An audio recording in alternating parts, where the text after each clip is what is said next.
Այսօր թեմական ներկայացուցչական ժողովին մասնակցեց նաև Հանրապետության վարչապետը։ Անդրադառնալով ներկա իրավիճակին, վարչապետը համոզմունք հայտնեց, որ ժամանակակից մարտահրավերների հաղթահարումը կապված է արժեքային ճգնաժամի եւ սպառողական հոգեբանության վերացման հետ։ Ես համոզված եմ, որ այն արդիական մարտահրավերները, որոնք առկա են, մենք կարող ենք հաղթահարել, եթե ապավինենք մեր հավատքին, եթե համախմբենք մեր հավատքի շուրջ, Մայրաթոր Սուրբ Էջմիածնին հզորացնենք, ամրապնդենք կապը պետության եւ եկեղեցու միջեւ, եւ սա է լինելու այն բանաձևը, որը մեզ օգնելու է հաղթահարել նորագույն մարտահրավերները։ Ջանքերն անհրաժեշտ է համախմբել նաև Եղեռնի 100-ամյա տարելիցի միջոցառումների պատշաճ անցկացման եւ ներկա պահին սիրիահայերին օգնություն ցուցաբերելու խնդիրների շուրջ։ Ցեղասպանության 100-րդ տարելիցին նվիրված միջոցառումների քննարկումը իհարկե կարևոր է, որովհետև վերադառնալով թեմեր, առաջնորդները, ատենապետները պետք է կարողանան մեր միասնական տեսակետները իրենց հոտերին հայտնեն եւ մենք պետք է կարողանանք օգտագործելով այս առիթը նաև համախմբենք մեր ժողովրդին եկեղեցու շուրջ, որովհետև սա չափազանց կարևոր է հայապահպանության տեսակետից։ Թեմական ներկայացուցչական ժողովի երկրորդ օրը նշանավորվեց շատ բուռն քննարկումներով։ Ներկայացվեց զեկույց Եղեռնի զոհերի սրբադասման հարցի վերաբերյալ։ Խնդրով 2005 թվականից զբաղվում է Մայրաթորում ստեղծված հատուկ հանձնաժողովը։ Սկզբից եւ այդ ժողովականների համար միանշանակ էր։ Եղեռնի զոհերի սրբադասումը անհրաժեշտ եւ նույնիսկ ուշացած առաքելություն է։ Ժողովուրդը վաղուց հետո արդեն իր վերաբերմունքը արտահայտել է Եղեռնի զոհերի, ցեղասպանության զոհերի նկատմամբ։ Դրա լավագույն վկայությունը մեր լեզվամտածողության մեջ մուտք գործած արտահայտությունն են Եղեռնի նահատակներ, Եղեռնի անմեղ զոհեր։ Բոլոր նրանք, ովքեր Քրիստոսի անվան համար են նահատակվել, սուրբ են։ Իսկ մեր մեծ Եղեռնի նահատակները ուղղակի կամ անուղղակի կերպով բոլորն էլ Քրիստոսի համար են նահատակվել, որովհետև իրենց առջև կար այդ հնարավորությունը, եթե ուրանային Քրիստոսին եւ իսլամ ընդունեին, կապրեին։ 2005 թվականից սկսած հանձնաժողովը 4 աշխատանքային հանդիպում է ունեցել, որից մեկը Անտիլիասում, եւ առաջարկել է մինչեւ 2015 թվականը լուծել Եղեռնի զոհերի սրբադասման հարցը։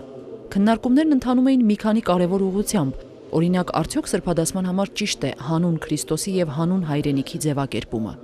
Եկեղեցական ավանդույթի համաձայն հայրենիքն ու եկեղեցին իրարից անբաժան են, եւ այդպես են սրբադասվել դեռևս 451-ին ավարայրի նահատակները՝ Վասն Հիսուսի եւ Վասն Հայրենյաց։ Մենք բոլորս 100 տարիներ շարունակ խոնարհեցանք Եղեռնի մեր մեծ Եղեռնի նահատակներու շտակի առջև եւ այսօր բահան է 100-ամյակը ոգեգոճելու նոր ոճով, նորովի եղանակով։ Սրբացնել անոնցի շտակը կնշանակե զիրենք ընդունելով որպես Սուրբեր Հայաստանի ցարակելական եկեղեցու դոնախմբել անոնց հավատքի կյանքը, անոնց նվիրումը, անոնց զոհաբերումը։ Սրբադասման դարավոր պրակտիկան ամենախոսուն փաստն է։ Սկզբում անձը ժողովրդի շրջանում է հռչակվում իբրև սուրբ, այնուհետև եկեղեցին հայրապետական կոնդակով հաստատում է դա եւ ներառում տոնացույցում։ Ու չնայած մեր ժողովրդի առանձնահատուկ վերաբերմունքին Եղեռնի նահատակների նկատմամբ կարող են ծագել անհամաձայնություններ, մասնավորաբար այն հարցի շուրջ, որ նահատակների մեջ հավանաբար կլինեին ոչ սրբակենցաղ մարդիկ կամ ոչ քրիստոնյաներ։ 1.5 միլիոնը արժանի են սուրբ լինելու, թե ոչ։ Մենք դա չենք կարող որոշել, դա միայն Աստված կարող է որոշել։ Թյուրըմբռնումներից խուսափելու համար հանձնաժողովն առաջարկում է մեկ ընդհանուր բանաձև։ Հայ եկեղեցու տոնացույցում Եղեռնի զոհերը կհիշատակվեն այսպես. ամենայն սրբոց, որ Եղեռնի տարիներին ընկան Վասն Հիսուսի եւ Հայրենյաց։ Այսպիսով հնարավոր է խուսափել նաև զոհերի հստակ թիվ եւ Եղեռնի կոնկրետ տարեթիվ նշելուց, քանզի ցեղասպանության ժամանակաշրջանը սկսվում է 1915-ից էլ առաջ։ Մտավախություն կար նաև, որ սրբադասումը կարող է ստվեր գցել հայ դատի եւ պահանջատիրության խնդրի վրա։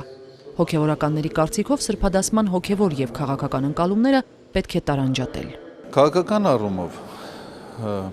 միանշանակորեն չի նվազեցնելու պահանջատիրության մեր հնարավորությունները։